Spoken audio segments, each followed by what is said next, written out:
ایک یہ کہتی ہیں کہ اگر کسی کی کسی سال کوئی قربانی رہ گئی،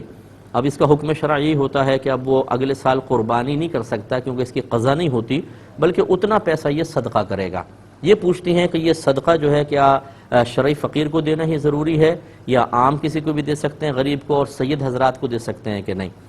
دیکھیں مسئلہ یہ ہے کہ چونکہ اس میں مطلب وہ قرآن و حدیث کی طرف سے سختی نہیں ہے، مطالبہ شرع ایسا نہیں ہے جیسے صدقات واجبہ کا دیگر کا ہے، جیسے زکوٰۃ کا براہ راست مطالبہ ہے اور فطرے کا براہ راست مطالبہ ہے، تو ان کے لیے حکم شرعی ہوتا ہے کہ شرعی فقیر کو دیں، سید حضرات کو نہ دیں۔ اس میں ویسا نہیں ہے، تو ہم اس میں نرم ہی مسئلہ بیان کرتے ہیں کہ بالکل آپ سید حضرات کو بھی دے سکتے ہیں اور غیر شرعی فقیر جو ہو غریب بیچارہ اس کو بھی دیا جا سکتا ہے۔ اور اگر کوئی ہمارے ایسے مفتی صاحب ہیں جو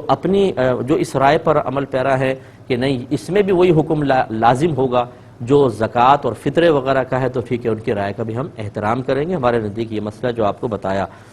ایک یہ کہتے ہیں کہ ہمارے ہاں عرف ہے کہ جب کوئی شخص فوت ہوتا ہے تو اس کو تھوڑے بہت پیسے دیتے ہیں، ان کو گھر والوں کو پیسے دیتے ہیں، اور بعض اوقات نیت یہ ہوتی ہے جب ہمارے فوت ہوں گے یہ بھی ہمیں پیسہ دیں گے۔ اسی طرح ان کے گھر کھانا وغیرہ بھجوایا جاتا ہے، اس کی کیا شرعی حیثیت ہے؟ دیکھیں کھانے کا تو خود نبی کریم صلی اللہ علیہ وسلم نے پہلے دن کے بارے میں ارشاد فرمایا کہ جب کوئی فوت ہو جائے تو اسے گھر میں کھانا بھیجو، کیونکہ وہ اپنے میت کے غم میں مبتلا ہوں گے تو چلے ان کو بنانا نہیں پڑے گا۔ ہمارے ہاں تو صورتحال یہ ہے کہ جب کوئی فوت ہوتا ہے تو ہم کہتے ہیں اب تو مرنا بھی مہنگا ہو گیا ہے،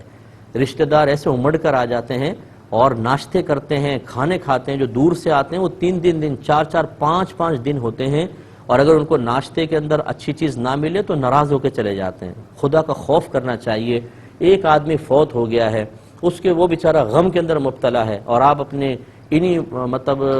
نادانیوں کو سامنے رکھ کر کہ جی ہمیں انڈا نہیں بنایا تھا اور دیکھو فلاں نے کو پراٹھا بنا دیا، ہمیں روٹی دے دی، ہمیں ڈبل روٹی کھلا دی، ارے خدا کا خوف کریں۔ تو کھانا دینا چاہیے ان لوگوں کو، بیچارے وہ پریشان ہوتے ہیں۔ تو پہلے دن کا شرعی طور پہ سرکار نے ارشاد فرمایا،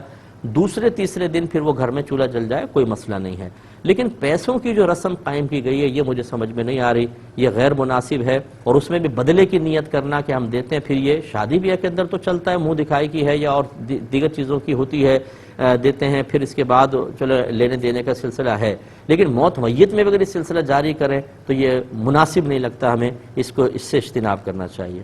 ایک یہ کہتی ہیں کہ اگر کسی کو صدقہ دینے کی نیت کی کہ بھی فلاں شخص کو دے دیں گے، جا کر دیکھا تو وہ مالدار نکلا، یعنی صدقے کا مستحق نہیں تھا، تو اس کو چھوڑ کر دوسرے کو صدقہ دے دیا، تو ایسا شخص معین کو تبدیل کر لینا کیا یہ صحیح ہے؟ یہ بالکل صحیح ہے۔ جب وہ مالدار تھا، اس کے پاس مال ہے، تو خالی آپ کی نیت کرنا کہ میں اس کو دیں گے یا ارادہ، اس سے کوئی آپ پابند نہیں ہو گئے، بلکہ بہتر تھا اگر دے بھی دیتے اور پتہ چلتا کہ مالدار ہے تو اس سے واپس لے کے کسی صحیح غریب کو دینا چاہیے تھا۔ تو اس میں کوئی حرج نہیں ہے، آپ نے جو کیا بالکل ٹھیک کیا۔